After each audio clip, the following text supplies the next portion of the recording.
está no ar. Eu quero aproveitar então hoje para contar que a Algartec MSP agora faz parte da Positivo Tecnologia. Em breve, uma nova marca vem aí, unindo essas duas gigantes da tecnologia, prestação de serviços gerenciados de TI, com excelência e desenvolvimento de tecnologias de hardware. Uma one-stop shop da tecnologia. Aguarde!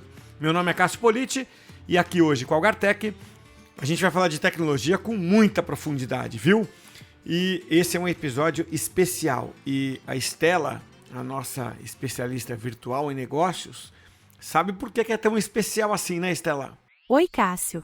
Sim, chegamos ao episódio número 100. É uma marca importante porque estima-se que 9 em cada 10 podcasts não chegam ao 5º episódio. Por isso, quando se chega ao 100º episódio, o orgulho é multiplicado por 100. Exatamente. E por isso a gente tem também um tema especial. Exato. Vamos falar de tecnologia de uma forma mais ampla. Vamos pensar nas inovações com um olhar diferente, exatamente por ser o 100º episódio. É isso aí. E para isso a gente tem convidados especiais.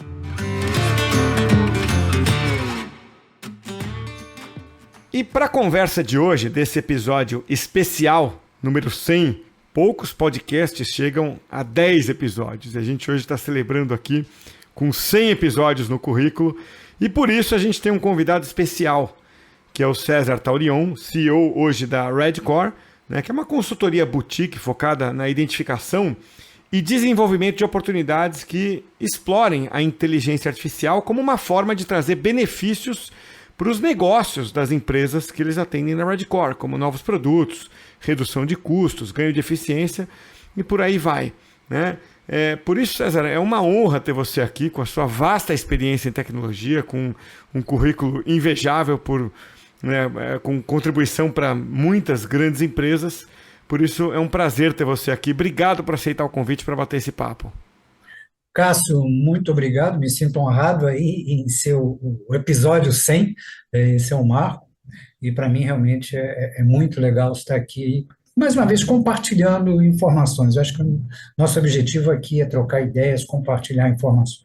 É isso aí. Obrigado mais uma vez. E olha, já que a ideia é conversar, compartilhar informações e conversar em alto nível, a gente traz alguém que vai fazer um jogo, sabe? Federer, Nadal. Assim, você vai mandar a bola do lado de lá e eles vai responder do lado de cá, porque o Fábio Augusto, arquiteto de cibersegurança aqui da Algartec MSP, é uma fera em diversos assuntos de tecnologia. Por isso, Fábio, muito legal ter você aqui. Obrigado por doar um pouquinho do seu tempo para bater esse papo hoje aqui com o César e comigo. Bem, primeiramente aí, obrigado aí pelo convite aí do Cássio, prazer aí conhecer o César, né? Já conheço o César de algum tempo nas questões de livros, já li livro, então, né, o nome César, como você disse, é um nome, né, é um nome de peso aí nessa questão, e é um prazer aí estar podendo contribuir aí junto com esse bate-papo aí, nesse momento. Vamos lá. Vamos nessa, muito legal. Então vamos lá, vamos pôr essa bola para rolar. Porque muitas tecnologias, né, começam com muito entusiasmo. A gente já viu isso acontecer com aquelas que funcionaram, né? A própria internet, né? Lembra quando hoje você busca lá no YouTube reportagens dos anos 90 dizendo que bicho é esse da internet e tal, e realmente a onda pegou. Outras, às vezes, chegam e somem. Metaverso, por exemplo, já deu as caras como Second Life num certo momento. Depois, uma ideia parecida vira metaverso, talvez, né, não tenha emplacado ainda. Pode ser que o ciclo ainda esteja para acontecer. E você tem outras chegando agora, né, chacoalhando a vida da gente, como a própria inteligência artificial generativa, né? Mas todas elas acabam enfrentando desafios na hora da implementação. Né? Então é um desafio prático, né, César, que acaba acontecendo para a gente entender que bicho é esse e como é que ele ajuda na nossa vida. Como é que se trabalha com essa equação, né, de entender e depois enxergar a finalidade que ela possa ter? É muito interessante isso que você comentou, porque tem muitas tecnologias que surgem, muitas vezes elas estão num estágio ainda imaturo, ou seja, ela está ainda num nível de prontidão tecnológica bem baixo, eu diria assim, aquele hype, aquela projeção de mercado, aquele entusiasmo, a coloca num patamar muito acima da sua capacidade. E aí ela começa a enfrentar a realidade, quando sai da ideia, sai do laboratório e vai para o mundo real. Vamos dar alguns exemplos aí recentes, né? Há algum tempo atrás, nós ouvimos falar muito no delivery de última milha, através, por exemplo, de robôs, que eram carrinhos, que fariam a entrega, digamos, de uma pizza de um lugar para o outro. Obviamente, a ideia é interessante desde que colocada num contexto certo. Vamos pegar uma cidade como o Rio de Janeiro, onde eu moro. Se o carrinho sai da pizzaria para ir para algum local para entrega, provavelmente ele não vai chegar lá. Vai haver depredação, vai haver roubo. Além disso, as calçadas são muito ruins e ele não tem, porque ele precisa de entender o ambiente, ou seja, precisa de um treinamento prévio, já que são sistemas de inteligência artificial embarcados, ele não consegue reconhecer terrenos diferentes que ele nunca tinha visto, porque as calçadas são muito diversas. A mesma coisa quando se falou nos drones entregando pizza. Eram inviáveis em termos, não técnicos, mas inviáveis em termos operacionais. Por exemplo, eu moro aqui em Ipanema, no 8º andar, tudo bem, em tese ele poderia chegar até onde eu estou, mas até o 3º, 4º andar, por ser uma rua muito arborizada, ele não conseguiria chegar, porque tem as árvores. Então, quando você sai digamos, daquela teoria fantástica e vai para o mundo real, você enfrenta muitas dificuldades. Vamos pegar um outro exemplo, aqueles patinetes elétricos que foram uma febre há algum tempo atrás. E o que aconteceu? Por que não deu certo? Por várias razões. Uma, não vou nem falar de problema de gestão, essas coisas todas, que isso não é culpa de tecnologia, mas aspectos regulatórios, que muitas vezes não são levados em conta, e aí começaram a serem bloqueados, os aspectos de vandalismo e furto, que acontecia muito, a questão da depreciação, que era muito elevada, quer dizer, um patinete usado não vale nada, quer dizer, então você tinha que, além de fazer muita manutenção, chegava um ponto de comprar outro e não conseguia vender o antigo, o preço era zero. Então, tudo isso inviabilizava modelos de negócio de aplicação dessa tecnologia. Então, quando a gente vai para o mundo real, a gente enfrenta todos esses desafios. Então, as tecnologias, elas funcionam muito bem no papel, funcionam muito bem no laboratório, no ambiente controlado, mas tem muita dificuldade de evoluir para o ambiente real. Por isso que eu sempre uso uma técnica que foi desenvolvida pela NASA, chamada TRL, Technology Readiness Level, nível de prontidão tecnológica, que vai de 1 a 9, e no nível 6 você já tem um protótipo. No 7, você já coloca esse protótipo num ambiente controlado. Se funcionar, você consegue ir para um ambiente, digamos, do mundo real, conseguiu ajustar ele se adaptou, e do 9 vai para ser considerado, realmente é considerado um sucesso. A maioria dessas experiências, elas não passam dos laboratórios e de ambientes controlados. Quando vão para o mundo real, enfrentam muitas dificuldades, porque o mundo real é muito diferente do laboratório. Essa é uma das principais causas da mortalidade de tecnologias. As outras são, indiscutivelmente, a superexpectativa que se tem com algumas tecnologias. Por exemplo, você citou recentemente a IA generativa, e a generativa ela tem lá um propósito, são modelos matemáticos, são otimizados para fluência, não para acurácia. Ela tem uma determinada capacidade de entrega, e nós estamos criando expectativas de que ela pode fazer mais do que ela pode entregar. E isso gera uma frustração. Significa que ela vai para o buraco? Não, significa que, uma vez que a tecnologia ela não se sustenta naquele hype, a gente acaba encontrando nichos de mercado onde ela funciona muito bem. Se pegarmos os drones, eles não funcionam na entrega de pizza, mas funcionam, por exemplo, como arma de guerra, como nós estamos vendo na Ucrânia com a Rússia. São ferramentas excelentes como uma arma, né, militar. A inteligência artificial, se a gente usar, por exemplo, a IA generativa no lugar certo, no momento adequado, a gente tem bons resultados. No lugar errado não vai funcionar. Aqueles carrinhos que eu falei de delivery, eles podem funcionar muito bem dentro de um hospital para levar determinados medicamentos a áreas de acesso controlado. Você não diminui o risco de contaminação. Metaverso, que você citou, pode ter aplicabilidade, tem em ambientes muito específicos, mas não como se colocou no hype. Então, nós temos que tomar muito cuidado quando se faz aquele, né, se entra naquele frenesi, isso aqui vai mudar o mundo, e depois a gente vê que as coisas não são bem assim. Entrar no mundo real, e o mundo real é cruel, a gente tem que entender as dificuldades todas, e a maioria das vezes são as causas principais das tecnologias não irem para frente. Quero ouvir você, Fábio, eu só quero contar uma curiosidade antes que eu perca o timing. Quando você falou desses robôs de entrega né, de delivery e tudo, eu estava em Los Angeles faz 2 anos, né, num hotel, eu fiquei num hotel que tinha um cassino, né, tava a passeio lá, nada demais e tal. E desci com a minha mulher para comer alguma coisa lá embaixo e tal, e vi esse robô sendo garçom, né? Então o pessoal que estava lá jogando, a gente estava no restaurante, o cara pedia a comida dele, o refrigerante vinha da cozinha ali. Eu peguei e fui filmar, fiquei encantado com aquilo, né? Até o segurança veio atrás de mim porque não podia filmar, porque era um cassino. Um cassino você não pode filmar, né? Mas eu ainda consegui lá, né? O segurança, só rapidinho aqui e tal, não sei, consegui dar uma enrolada nele. Sabe o que aconteceu, César? Eu tenho o vídeo, eu vou te mandar se você quiser usar em palestras, livros e tal. Deu um tranco no robô, caiu tudo, bebida. Nem no carpete ali, sabe? Eu falei, pô, nem ali funcionou. Caiu refrigerante e tal. Coitado, o cara que fez o pedido, dançou. Acho que teve que pedir de novo. Quer dizer, nem naquele carpete, chão planejado para aquilo tal, funcionou direito. Ainda, né? Em algum momento acho que eles vão acertar.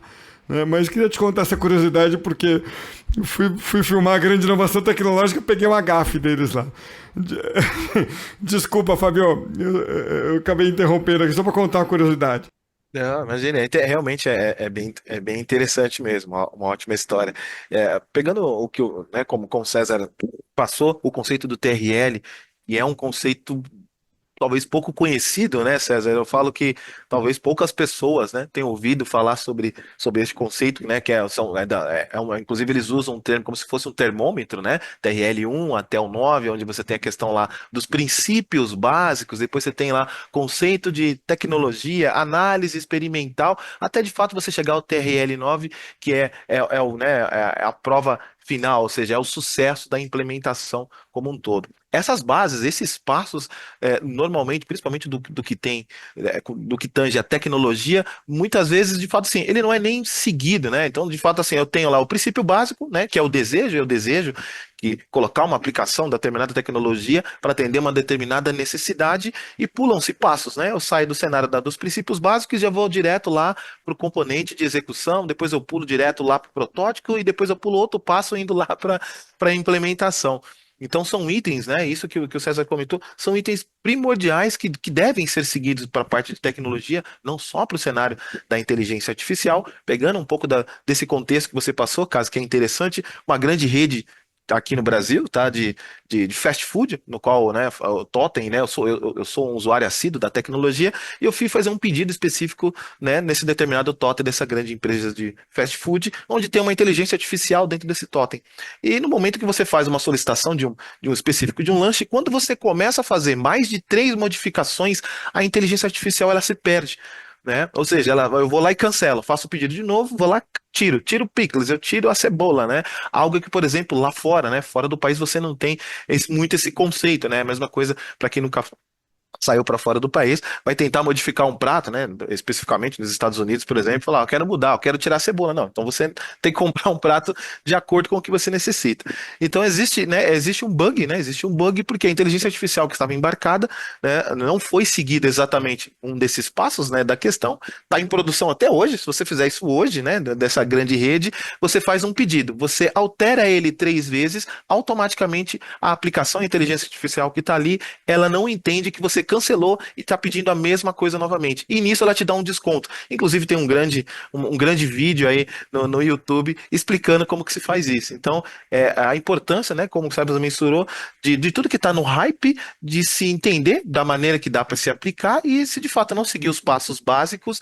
você não vai ter sucesso com esse ponto. Isso é um grande gap que a gente tem, não só para esse tipo de tecnologia, mas tudo que for inovação, tudo que é inovação, você pode ver que a gente sempre esbarra, né? Falando de inteligência artificial, como um dos livros do César ele menciona, aí, desde 1943, lá a gente já começava a se falar sobre inteligência artificial, né? Com a IBM, né?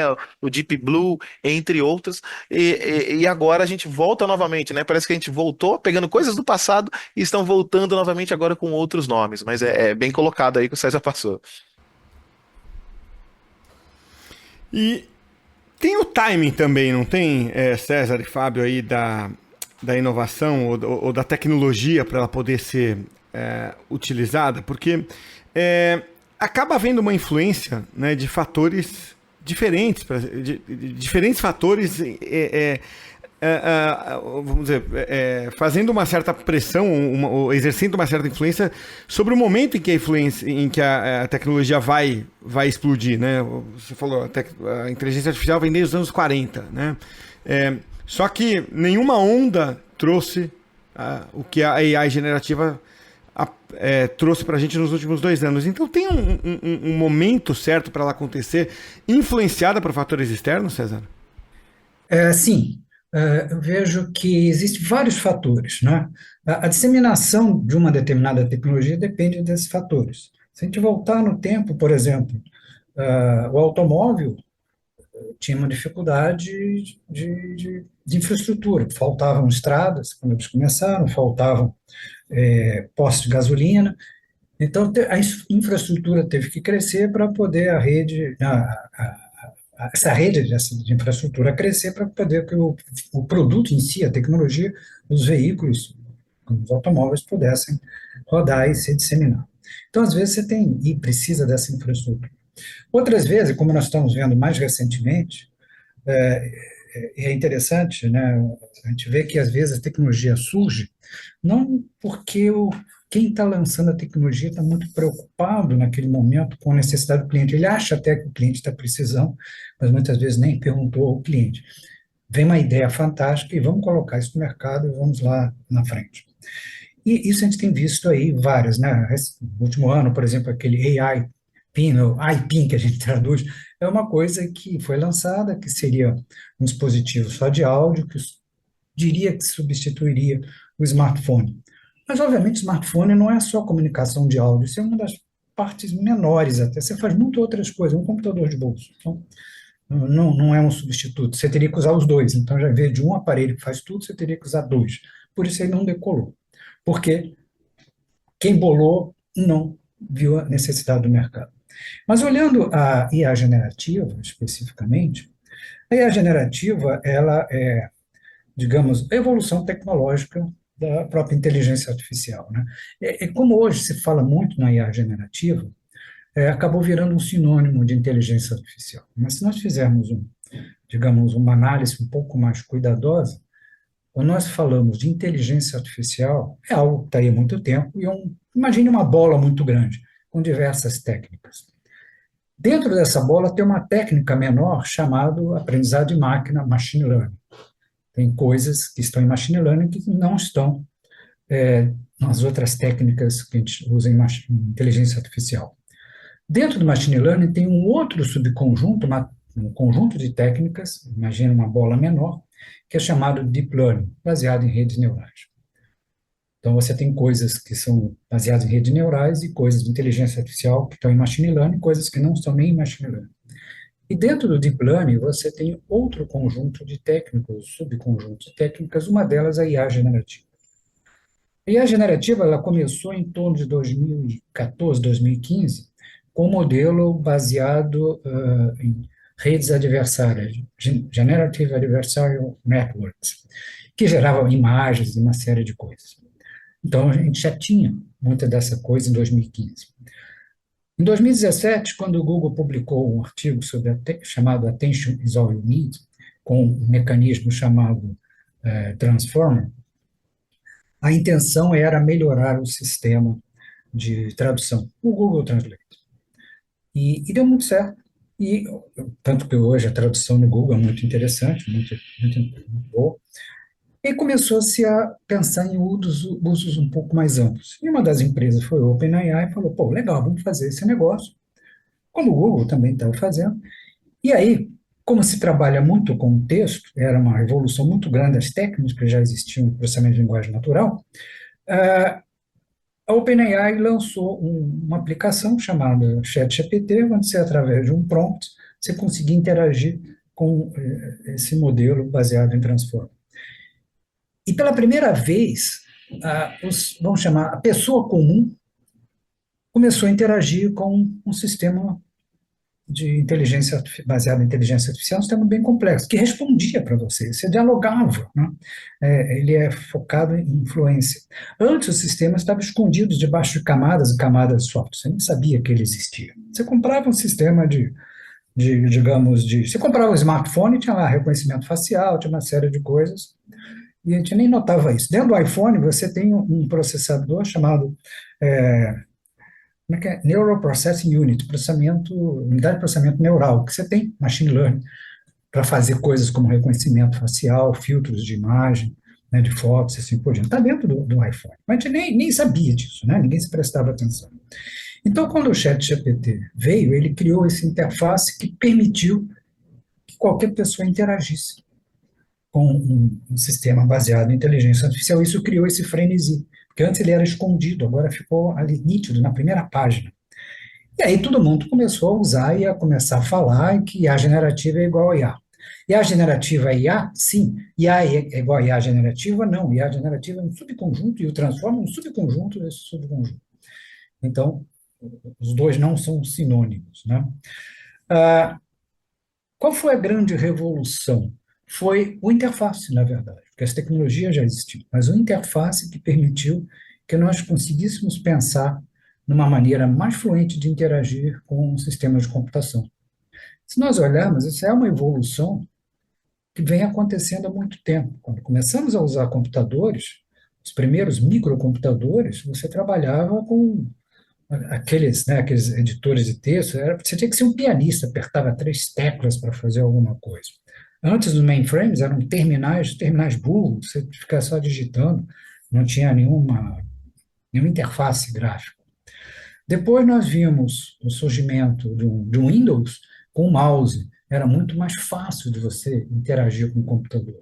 Surgiram os recursos de áudio, por exemplo, veio o Alexa, o Siri, você falava e ele interagia de uma forma mais natural. E aí, quando veio IA generativa, essa fluência que ele permite, pelas suas técnicas dotadas, pelo imenso volume de dados usado no treinamento, isso criou esse verdadeiro, né, entusiasmo.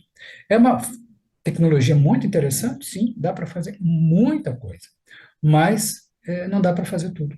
Esse que eu vejo como o que hoje me incomoda é que há uma expectativa que, uma vez que a gente está dialogando com uma máquina, essa máquina pode chegar um dia, são modelos matemáticos, a inteligência artificial, no fundo, é um conjunto de fórmulas matemáticas, fórmulas complexas, que estão lá, que é o algoritmo, está lá dentro, e há uma certa percepção, que no meu entender não faz muito sentido, que ela poderia um dia, por mágica, fazer com que as fórmulas matemáticas assumissem inteligência e passassem a agir por conta própria. Eu acho muito difícil uma fórmula matemática acordar de mau humor e destruir a humanidade, por exemplo. Então, não Dá vejo... bons filmes, pelo menos, isso. Né? Bons filmes, quer dizer. Eu vejo que é uma evolução tecnológica e vai continuar evoluindo. Hoje a gente fala muito na IA generativa. Talvez daqui a alguns anos a gente fale em uma outra técnica e essa deixa de existir. Mas, novamente, eu insisto, o grande fator transformacional foi o interface, que tirou a inteligência artificial debaixo de camada de software para ficar na linha de frente, para algumas aplicações. Para outras, continua funcionando. Nós temos muitos modelos aí que estão funcionando há muito tempo e vão continuar funcionando. Reconhecimento de imagem médica, na maioria dos dispositivos médicos você tem reconhecimento de imagem boas, quando você pega ressonância magnética, por exemplo, ultrassonografia, tudo isso tem modelos de machine learning embarcados lá dentro. Quando você pega algoritmo de recomendação, Spotify, Netflix, Amazon, são até tradicionais esses, você tem reconhecimento de spam no seu e-mail, você tem detecção de fraudes, tudo isso utiliza inteligência artificial. Só que a gente nem pensava nisso. Agora ficou como a salvação da humanidade. Eu acho que é menos, é mais uma tecnologia muito interessante, evoluiu bastante em relação ao que nós tínhamos, mas não é a última tecnologia, virão outras tecnologias. Talvez daqui a 10, 15 anos a gente vai olhar e dizer, pô, e a generativa fazia só isso? Olha que coisa nova eu posso fazer. A gente não sabe ainda aonde poderemos ir, que novos modelos de inteligência artificial poderão surgir. Mas com certeza nós não vamos parar na IA generativa. Né, lá, na realidade, né, na década de 40, né, o famoso matemático lá, Walter Pitts, assim como o neurofisiologistas Warren McCulloch, foram eles os criadores aí, né, de fato, da famosa máquina chamada máquina de Turing, que foi utilizada exatamente com esse conceito, né, de linguagem neural para fazer para decifrar as mensagens na guerra alemã, né, na Segunda Guerra Mundial, onde uma das batalhas específicas, isso conta inclusive num filme, né, Cássio e César aí lá chamado O Jogo da Imitação, que fala exatamente sobre a máquina de Alan Turing, que ele fez ele decifrou uma mensagem errada, né, e cerca de 200 ou 800 soldados morreram na Segunda Guerra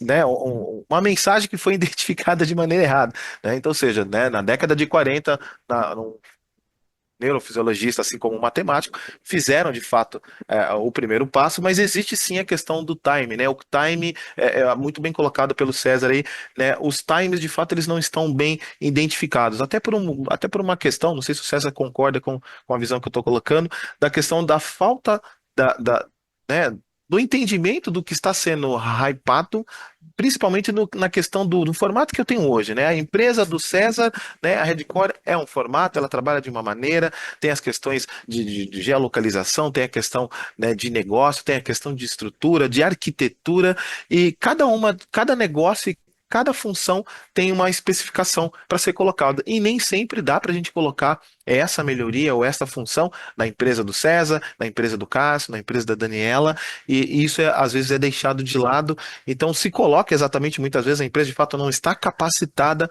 para dentro desse ponto. E eu concordo com o que o César disse aqui. Vai surgir, já está surgindo, na realidade, né, eu acabo olhando sempre um pouco mais um contexto né, eu espero sempre o cenário à frente, né, César? Eu estudo um pouco mais a questão de cibersegurança, então eu já falo assim, quais são os problemas que nós temos por detrás da inteligência artificial? E nós já temos muitos, né, muitos cenários, e inclusive na Rússia, especificamente, e se não me engano, na Suíça, já tem 2 matemáticos estudando, né, a próxima onda específica para trabalhar com inteligência artificial. Ainda em estudos, está em laboratório e tudo mais, mas, ou seja, isso que você comentou agora, já estão se trabalhando, e de fato eu te digo que dentro de um tempo muito curto, né, César, a gente vai ter de fato, olha, como você mensurou, a inteligência artificial, né, a parte generativa, só executava isso porque é muito rápido. Então, se a gente olhar na linha de graduação, né, de curva, né, da inteligência artificial, você vai ver aí uma verdadeira gangorra, porque ela subiu e desceu por vários cenários e novamente ela voltou para a linguagem generativa e aos próximos anos ela tende novamente a subir e descer e surgir, quem sabe, uma nova linguagem adaptada ao novo padrão de negócio, ao novo padrão de humanidade, dificuldades, entre outros, né? Perfeito, Fábio. E, Cássio, eu acho que uma coisa interessante para comentar aqui, eu me considero um técnico ceticista, quer dizer, tem um técnico otimista, pô, que legal essa tecnologia, vê um vídeo e fica entusiasmado e acha que o mundo vai mudar. Até pela experiência profissional, pela vivência, até em conselhos de empresas, você tem que ser muito racional na tomada de decisão. Não sou eu que vou usar a tecnologia, é uma corporação que vai investir algum dinheiro, e às vezes muito dinheiro, em determinadas tecnologias. O técnico ceticismo é muito a base científica. Isso que está sendo falado é replicável, isso aqui ou é só um paper, né? Ou tem uma experimentação em laboratório, um protótipo em laboratório. O protótipo funciona muito bem, mas quando você sai do laboratório e vai para o mundo real, como a gente falou logo no início, isso acontece. Então, quando eu escrevo, eu coloco muita coisa no meu link de dentro dessa linha, eu chamo muito atenção para as limitações da tecnologia. Por exemplo, no caso da IA generativa, como qualquer outra, eu falo das limitações, porque quanto mais a gente souber das limitações, menos erros a gente começa. Eu já sei que ela não vai até aqui, então não adianta eu tentar fazer com que ela vá até lá. Então, por exemplo, vamos pegar uma tecnologia que a gente já tem há bastante tempo, que é GPS. Apesar da evolução, o GPS hoje ainda tem uma margem de erro de 1,5 até 2 metros. O que significa que eu não posso confiar inteiramente no GPS em determinadas situações. Vamos supor que eu esteja num veículo que eu imagino possa ser totalmente autônomo, e o posicionamento dele, além de ver câmeras, essas coisas todas, ser controlado no seu roteiro via GPS.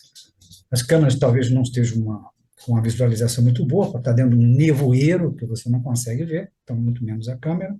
Aí teria que ter infravermelho, e seria muito caro um negócio desse, então eu teria que confiar no direcionamento do GPS para entrar, por exemplo, no túnel. Mas 1,5 a 2 metros de erro faz com que você possa bater na parede do túnel, não entrar. Então, eu já sei que eu não posso confiar, por exemplo, nele para determinadas situações. Fora isso, tudo bem. Eu, por exemplo, estou usando aqui no meu Waze, estou usando, sei lá, em qualquer outra tecnologia, eu sei onde é que eu estou.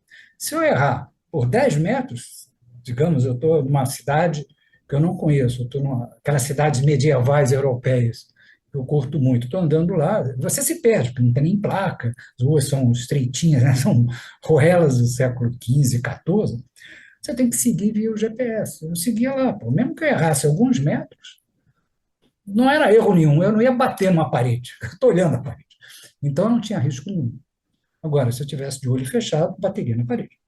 Então, sabendo das limitações, eu tenho muito mais assertividade de até onde eu posso usar a tecnologia e aonde eu não deveria usar. Qual é a red line, qual é a linha vermelha, até onde eu posso ir e até onde eu não devo ultrapassar. É, nessa linha de pensamento, César, as tecnologias elas acabam por encontrar uma finalidade, um nicho, uma aplicação, né? Caso, por exemplo, do GPS, né? Ele pode não ser usado, como você acabou de dar um exemplo, né? Pode não ser usado para uma finalidade específica, mas talvez encontre para outra. Internet das coisas, eu estou pensando num caso mais prático aqui, né? Quando a gente fala de metaverso, eu lembro que veio à tona a conversa do Second Life. Olha, ele se parece com o Second Life, tal. Na ocasião, faz já uns 5 anos, eu acredito, eu fui lá dar uma olhada, pô, o que aconteceu com o Second Life, esperando encontrar assim, como o Orkut morreu e deixou alguns vestígios, mas não, ele tinha lá uma aplicação qualquer em educação, né? Quer dizer, ele encontrou o canto dele ali. É isso que a gente pode esperar mais das tecnologias, muito mais do que uma aposta binária do vai dar certo ou não vai dar certo? Esse é o caminho natural, né? Muitas vezes, hoje, principalmente no mundo digital, existe muito movimento impulsionado por interesses financeiros, investidores, que aí fazem aquela onda para, no fundo, eu não vou dizer, seria muito leviano, que é um esquema Ponzi, mas às vezes parece que eu crio lá Estão inflando, né, de algum jeito. Tem gente Exatamente. inflando a brincadeira, né? E aí eu tenho que manter essa coisa inflada para poder outros chegarem e eu ter a minha saída, fazer meu exit e outro ficar. E se estourar, ficou na mão do outro, não comigo. Então fica nesse negócio. A gente vê que houve um movimento, se vamos pegar recente, das criptomoedas, iam mudar completamente o sistema financeiro, acabou encontrando lá o seu espaço, o blockchain tem lá o seu espaço, mas não acabou com o que se pensava que fosse acabar, né? Blockchain vai substituir banco de dados. Não, são coisas completamente diferentes. Não tem nada a ver uma coisa com outra. Quando veio o metaverso, é interessante. A tecnologia não estava ainda preparada. Não estava. Aqueles óculos eram ruins, pesados. E, além disso, foi vendido como se você fosse viver no mundo virtual. E é totalmente contrário ao que se imaginava. A gente vive uma sociedade, cada vez mais a gente quer se conectar. Pode ser que eu tenha uma parte da minha vida sendo vivida no mundo digital, a gente faz muita coisa no mundo digital, mas eu também preciso do contato humano. Então, essa ideia de ser 100% virtual, ela obviamente não. Ela ia, assim, batia de frente com os anseios da própria humanidade, né? Então, não funcionou da maneira que se jogou isso para o mercado.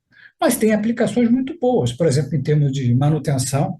Imagina, você tem uma aeronave, ela pousa e tem um determinado problema, e você consegue, através técnica de manutenção, usando, por exemplo, o conceito de realidade virtual, realidade aumentada, ah, ter acesso à documentação de manutenção de uma determinada peça, e tem dúvida como é que faz a troca da peça, que às vezes tem uma certa dificuldade, ou como é que é mesmo, aperta para a direita, para a esquerda, e aparece isso, quer dizer, ganha, aparece isso na tela dele, no óculos, o que seja. Ele ganha muito produtividade, uma coisa específica.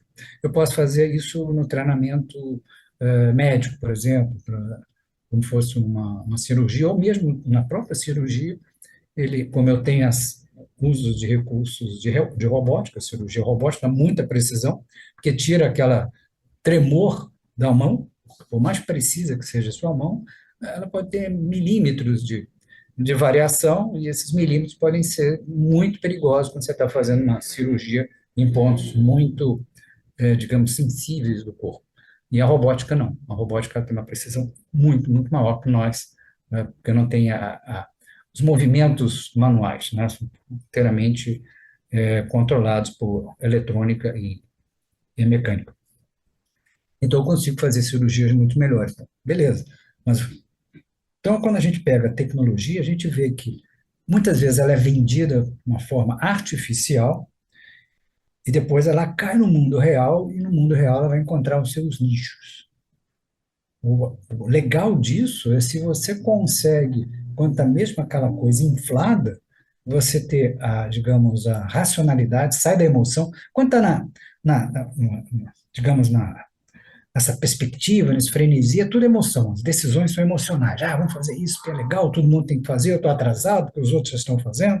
Eu não sei nem por que eu estou fazendo, mas eu tenho que fazer, né? Aquele fear of missing out, efeito FOMO, efeito manada, todo mundo tem que fazer.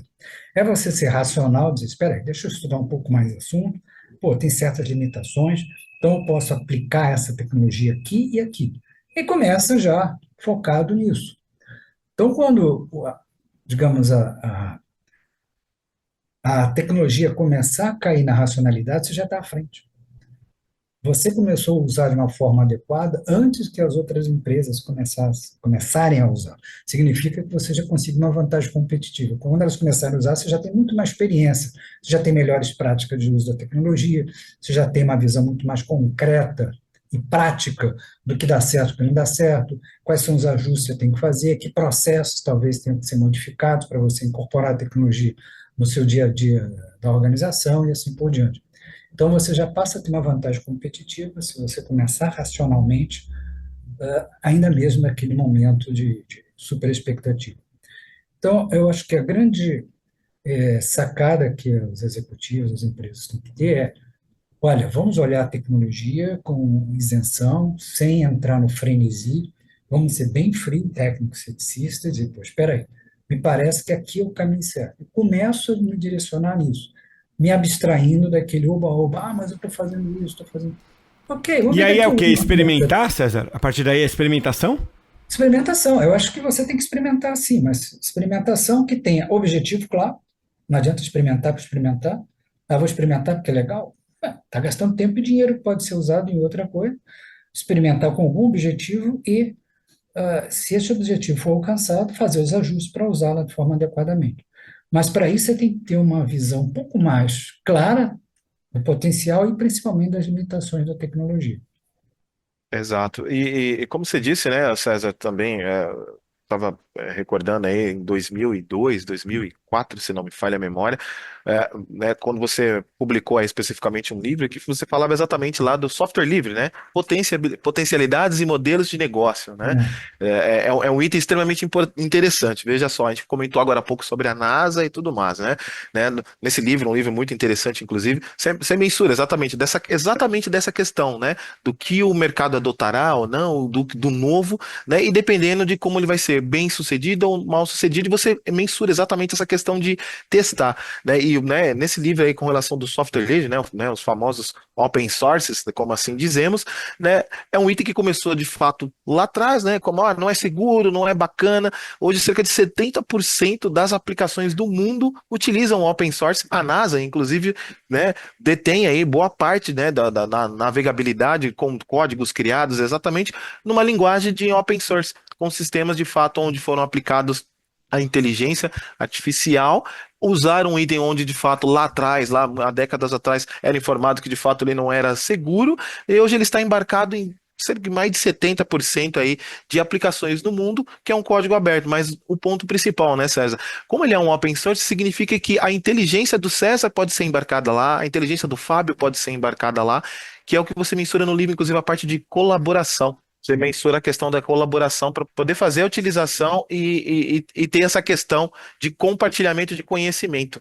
Isso é extremamente importante, você já mensurou isso lá no livro anteriormente. Então, pegando a resposta aí, né, do que você passou, é mais ou menos dentro dessa questão. A gente, de fato, precisa fazer uma análise muito assertiva do que a gente, de fato, vai colocar, né, do que a gente vai trazer para dentro de estrutura, para dentro do seu negócio, e eu concordo com o César, eu também sou bem ceticista nessa questão de, né, eu acredito, mas eu quero pagar para ver, eu quero entender, eu quero saber, eu quero testar e verificar qual é a eficácia. Eu acho que esse é o grande gap, né, César, desses hypes que estão acontecendo em muitas empresas aí, já perderam dinheiro fazendo, né, implementações, esperando um ROI, né, um retorno de investimento com determinada aplicação, porque de fato, né, seguiu aí de fato aonde existe aí né, um mercado gigantesco e de fato estar com o pé no chão e fazer uma análise assertiva e humana, né, como assim estamos dizendo nessa questão, né, eu bato muito nessa questão. O humano ele sempre vai ser essencial e ele precisa ser né, a capacidade intelectual precisa ser utilizada para poder fazer esse tipo de avaliação de qual tipo de tecnologia. É um tema embrionário, por incrível que se pareça, né, César, ainda nas corporações, quando a gente começa a falar sobre trazer uma tecnologia nova, né? É apresentado, né? Qual é o retorno que essa tecnologia vai trazer? O meu negócio está aberto, né? Está apto para poder receber essa tecnologia, seja ela qual for. Então são análises que são básicas, né? Voltando lá nos TRLs, o conceito básico, que é o primeiro TRL lá que a NASA utiliza, ele não é feito, né? Então, com base nisso, significa que eu não vou conseguir escolher uma boa tecnologia, não vou conseguir comprar uma boa solução, porque os itens básicos do fator humano não estão sendo seguidos exatamente. Então, né, eu volto a enfatizar, eu concordo com o César, com grau, em gênero e número, o fator humano ele é essencial para que de fato você consiga trazer todo o ganho de negócio e o ganho de tecnologia, né? Se a gente for exatamente no que está no hypado, você vai trazer uma tecnologia, uma solução que não vai te trazer e não vai agregar nada. O item de testar é extremamente primordial, colocar de uma maneira correta, de uma maneira adequada, porque isso envolve tempo, envolve dinheiro, e nem todas as empresas têm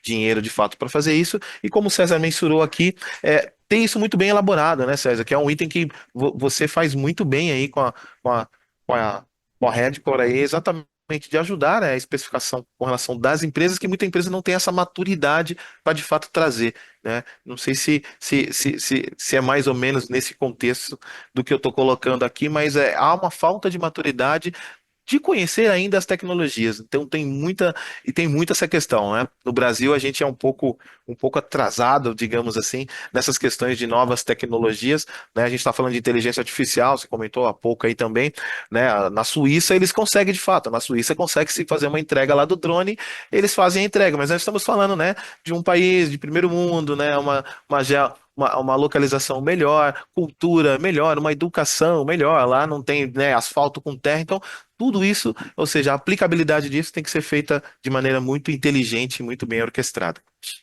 É verdade, Fábio, você falou aí dos drones, vamos pegar veículos, é um veículo que seja treinado numa estrada da Alemanha, bem sinalizada, bem marcada, joga ela numa estrada no interior do Brasil, Uma autobahn, né? Uma autobahn, né?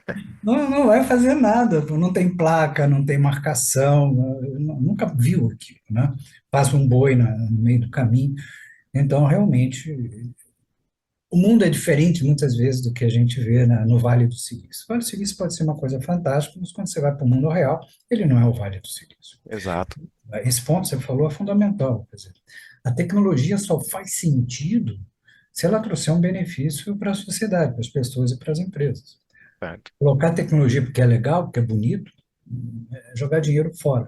Então, acho que temos que ser nesse aspecto bastante racionais, diria assim, não é ser negacionista, dizer, essa tecnologia não funciona, não. Parece interessante, sim, vamos estudar um pouco mais, não vamos mergulhar.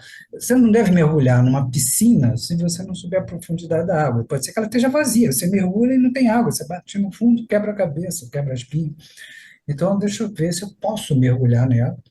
E aí, sim, eu já sei a profundidade, já o que eu posso fazer, ver se eu dou uma nadadinha, ou então eu vou mergulhar mesmo. Então, se eu não tiver condição de fazer isso, cuidado, né? Porque você pode se arriscar muito. E quando você falou TRL, é fundamental. Então, quando você não tem uma percepção melhor de como é que está a evolução tecnológica, a maturidade tecnológica, e a tecnologia está num nível de maturidade muito baixo, o grau de risco que você vai correr é muito alto. No fundo, você está sendo um cobaia dessa tecnologia. Sim. É uma cobaia, e a cobaia pode morrer. Então, a gente vê nos vários experimentos que a gente vê por aí. Então, é importante a gente saber se eu estou entrando numa tecnologia com maturidade baixa ou numa maturidade mais alta. E aí, depende muito do grau de maturidade da empresa. Tem empresas mais ou menos conservadoras, tem empresas audaciosas, empresas menos audaciosas, empresas que podem se arriscar a investir um determinado montante de dinheiro para fazer experimentações e outras que têm que ser muito cautelosas, está ali o dinheiro contadinho, ela tem que entrar no momento que a tecnologia esteja mais madura, que ela não pode ser cobaia, ela tem que ser usuária mesmo da tecnologia. Perfeito. Puxa, quero agradecer muito a vocês. César, obrigado aí pela aula. É muito cativante ouvir você, tá? Então, acho que você já sabia disso, mas eu estou só confirmando. Não, obrigado. Eu quero Forma como agradecer você fala. a você e ao Fábio. A conversa com o Fábio foi muito legal. Muito legal. Fizemos uma dupla boa aqui, pô. Fizeram, muito boa. O Fábio se preparou muito bem, já tem um repertório fantástico, se preparou muito bem, claramente, para vir aqui hoje conversar por dentro. Então, quero começar me despedindo de você, César. Obrigado por estar hoje aqui com a gente e com tanta boa vontade, humildade, sabe, despejar todo esse conhecimento, pedacinho do conhecimento, né? Porque de onde veio esse podcast eu tenho certeza que tem muito mais. Então, obrigado por conversar com a gente hoje. Não, muito obrigado aí pelo convite, foi realmente um prazer estar com vocês. E, Fábio, poxa, já mencionei aí, seu repertório é vasto, a sua preparação aqui é clara para vir falar hoje. Então, obrigado por doar um pouco do seu tempo aí, que a gente sabe que também é tão concorrido. E hoje você se dispôs a vir conversar com a gente. Volte mais vezes. Obrigado, viu, Fábio? Tranquilo. Eu, primeiramente, aí agradeço também, né, pelo convite, tanto ao Cássio, César, foi um grande prazer aí poder participar, né, desse podcast comemorativo, né, não é para qualquer um, né, Cássio, né, tem um nome como César aqui, então, muitíssimo prazer, muitíssimo obrigado aí pela parceria e estamos à disposição e quem sabe aí num próximo podcast vamos encontrar e ter a honra do César novamente. Obrigado a todos, viu?